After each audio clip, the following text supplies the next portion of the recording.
Hey guys, Lockie from Focus Performance Training. And this week we're doing things a little bit different. I want to build off what we did or what I did on Friday night. And I want to tell you guys who weren't there what it was about and to sort of, maybe it'll get you involved so to come down and enjoy it a little bit more. So on Friday night at 5 o'clock, I jumped on Instagram Live, as some of you probably saw. And I jumped on Google Meets as well so that I could open the forum up and create a forum or an open space for people to come through, ask questions, throw some banter and catch up as well, because it turned out there was a lot of people that hadn't seen each other for a while that called up and asked a few questions, and that was really good to see. Now, moving forward, what I want to do is I want to make this more of a round table, because the really good thing about what happened on Friday night was we had about 6 coaches in there. And there's a few people asking some good questions, and we could create a round table within the coaches. So it wasn't just my own opinion. It was the opinions of probably about 50 years of experience coaching, trying to find the middle ground for your questions. And I think that's almost invaluable. It's very rare that you'll get access to that sort of experience completely free and in a very comfortable and not sort of demanding environment. The last time that I had sort of that experience around me, would have been within the ASCA conference when just asking questions and being in that field. And it's very rare that you get that sort of exposure for you, the athlete. So I think it's a really, really good opportunity.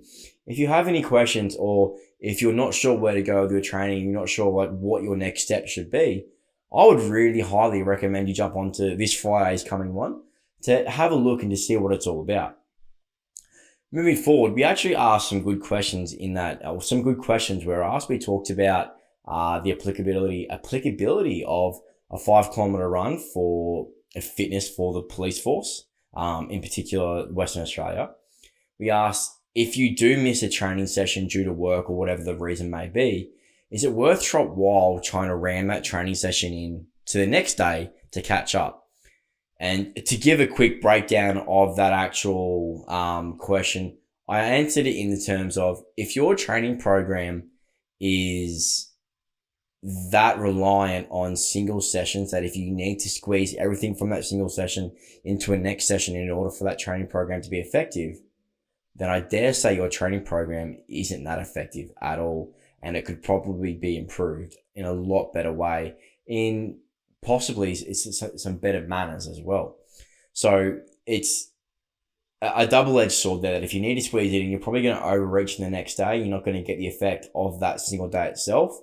And you're sort of almost half-assing both sessions by trying to ram it all into one big session itself. Another question we had was around instructors and coaches, and that's more of a question which would be targeted towards the coaches in the room in specific employment realms. We had a few other questions around sagittal plane. Does it really exist? And again, that's a very coach-based question. And I want to go into that a little bit for the coaches who might be watching this, and not so much the sagittal plane question, but this question of, do things really exist, and why do we categorize it the way we do? And I think we need to take a big step back from this and go, well, look, the planes are there to help us categorize movement. If you don't want to use that plane or the planes to categorize your movement, then so be it. There is nothing wrong with that, so long as the system that you have in place allows you to effectively categorize movement in efficient ways.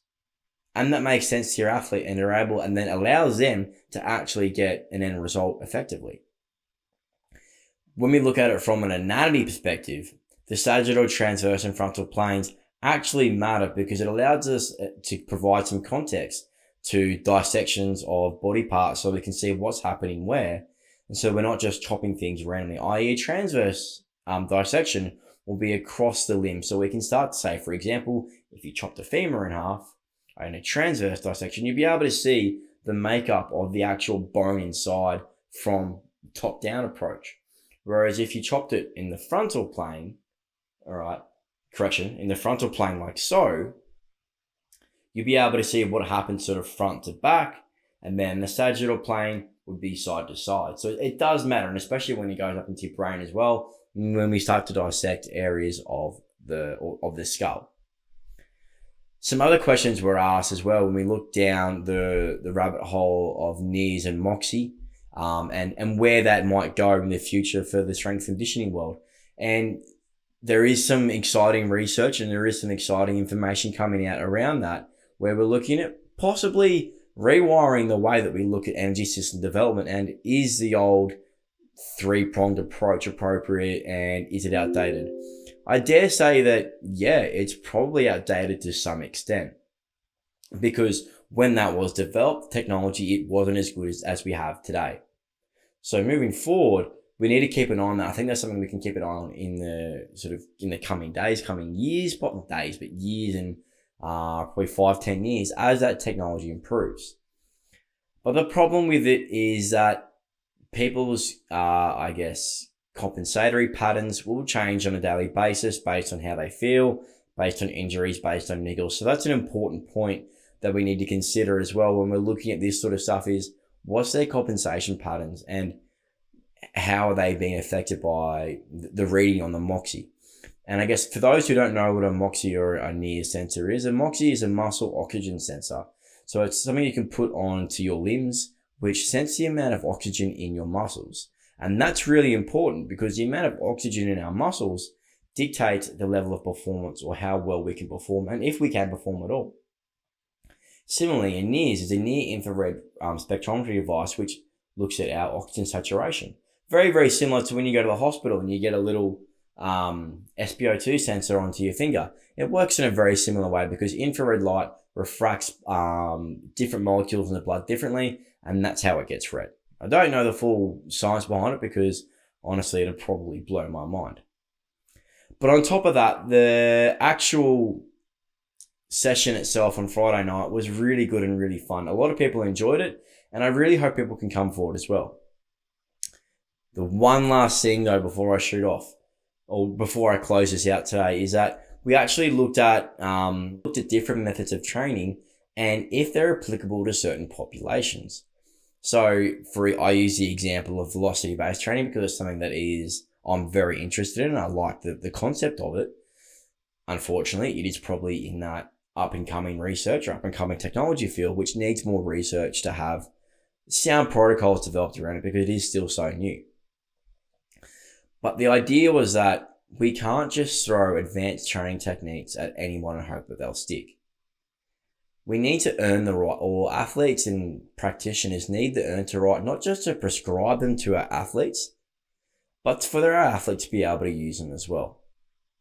There was a question around concurrent training in the tactical population, and is it worthwhile? I think if, as with any other athletes, if they've earned the right to actually use that training tool, then by all means they can use it. Is it the best tool? I don't know. I don't think so. But then again, I couldn't tell you what the best tool is apart from consistency. And unfortunately, the consistency part is a really hard thing for us to get our head around in that tactical field. And that can apply to the general population as well, and even team sport athletes. Consistency is something that is quite hard to come by, and that's going to make the biggest difference.